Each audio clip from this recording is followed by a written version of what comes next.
Class BA1 lesson name है the generation gap, written by Benjamin McLane Spock. तो इसमें हम लेसन की समरी करेंगे कि in the present essay the writer says that children are in the habit of rebelling against their parents. इस ऐसे में इस विषय को लिया गया है कि बच्चे अपने पेरेंट्स के आगे रिबेल करते हैं, यानी क्रांति करते हैं, यानी कि रेजिस्ट करते हैं। जो वो कहते हैं वो कहना नहीं मानते हैं, बल्कि आगे से गुस्सा शो करते हैं, तो उसको बोलते हैं रेबेलिंग। But it is not always negative, ये हमेशा बुरा नहीं होता, rather it is a natural aspect of adolescence. और जब बच्चा बड़ा होता है, 12 से 16-17 साल की उम्र में आता है, तो ये नेचुरल है उसके व्यवहार में ये आना। The basic problem for young person is to find his own identity, क्योंकि वो अपनी आइडेंटिटी की खोज में होता है। उस समय वो बच्चे से बड़ा हो रहा होता है और वो अपने आप को पहचानना चाहता है, which means what impression he will form, जिसका मतलब ये है कि वो क्या इम्प्रेशन बनाएगा upon his friends, family and himself. मतलब वो क्या कैसा इम्प्रेशन बनाना चाहता है समाज में। समाज में कौन कौन है, फ्रेंड्स हैं, फैमिली है, या वो खुद है। So it means gaining a sense of being an independent person. वो किसी भी सेंस में स्वतंत्र होना चाहता है, इंडिपेंडेंट होना चाहता है। The author believes that there are 3 principal elements for which form the final identity of a person.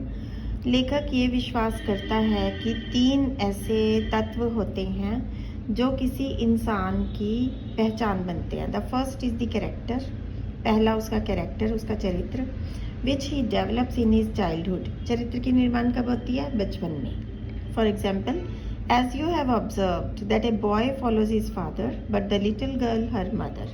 आपने ये ऑब्जर्व भी किया होगा कि लड़का हमेशा अपने फादर को ऑब्जर्व करता है, यानी ध्यान से देखता है, नोटिस करता है, और लड़कियां अपनी मदर को। But as they grow up, लेकिन जैसे जैसे वो ग्रो होते जाते हैं, they must break off most of their independence on their parents, because in order to become an effective adult, an individual must develop ideas and aims of his own. जैसे जैसे वो बड़ा होता है वैसे वैसे वो इस चीज़ को ब्रेक ऑफ कर देता है और वो एक इंडिविजुअल के रूप में, अलग इंसान के रूप में बन के उभरने की कोशिश करता है, जिसमें उसके खुद के विचार विकसित होते हैं, खुद के एम्स विकसित होते हैं। The second element in determining his identity depends on how strong this rebellion is. इस बात में दूसरा तत्व ये निश्चित करता है, डिटरमिन करना, निश्चित करना, फिक्स करता है कि उसकी पहचान ये होती है कि वो कितना शक्तिशाली तरीके से क्रांति करता है, what form it takes, और ये किस टाइप की क्रांति करता है, यानी कि वो अच्छाई की तरफ जा रहा है या बुराई की तरफ जा रहा है। It means that criticism towards his parents is not always bad. इसका मतलब ये है कि अगर वो माता पिता को क्रिटिसाइज कर रहा है, हमेशा ये बुरा नहीं होता। It will help him to solve problems of day to day life. इससे अगर वो उसको थोड़ा बहुत गुस्सा करना और उसकी बात मानना शुरू किया जाए तो उसकी रोज़ की कई प्रॉब्लम सॉल्व हो सकती हैं। The third element is the nature and needs of the time. तीसरा तत्व इसमें नेचर उसकी और समय की मांग आती है। According to Erik Erikson, the corruption and dishonesty in the church during Martin Luther's time motivated Luther to have the desire to reform and upliftment of the church. जैसे हम मंदिर जाते हैं, हमारे दिमाग में बचपन से ये डाला हुआ है कि मंदिर में जो कुछ होता है सब बहुत अच्छा होता है, लेकिन आपको भी पता है कि मंदिरों में कुछ ना कुछ गड़बड़ होती है, गड़बड़ घोटाले होते हैं। इसी तरह से चर्च में भी होता है। तो एक टाइम ऐसा आया था जब चर्च बहुत ज़्यादा बेईमान हो गई थी। वो टाइम था मार्टिन लूथर का टाइम। तो जब मार्टिन लूथर के टाइम में चर्च में 2 चीज़ें होती थी, करप्शन यानी भ्रष्टाचार, डिसऑनेस्टी यानी बेईमानी। तो मार्टिन लूथर ने चर्च की चीज़ों को अंधाधुंध फॉलो नहीं किया, उसने उसमें सुधार लाने की, रिफॉर्म लाने की कोशिश की और अपलिफ्टमेंट लाने की कोशिश की।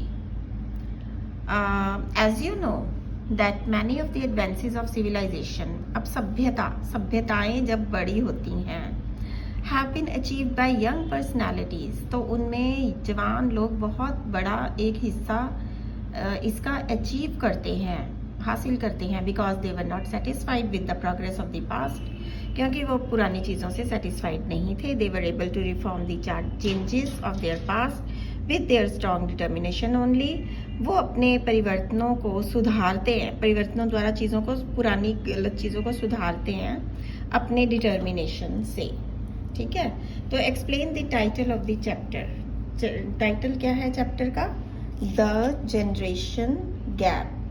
ठीक है, तो इसको एक्सप्लेन करो। The present essay discusses the problems of self identity and independence faced by adolescent boys and girls. ये वही लाइन है जो हम लेसन में पढ़ते हैं कि जो बिल्कुल ही यंग, जैसे 12 से 16 साल के जो बच्चे होते हैं, उनको प्रॉब्लम आती है सेल्फ आइडेंटिटी की, कि उनको अपनी पहचान बनानी है समाज में और उनको थोड़ा स्वतंत्र होना है। A young person has to go through various stages of identification.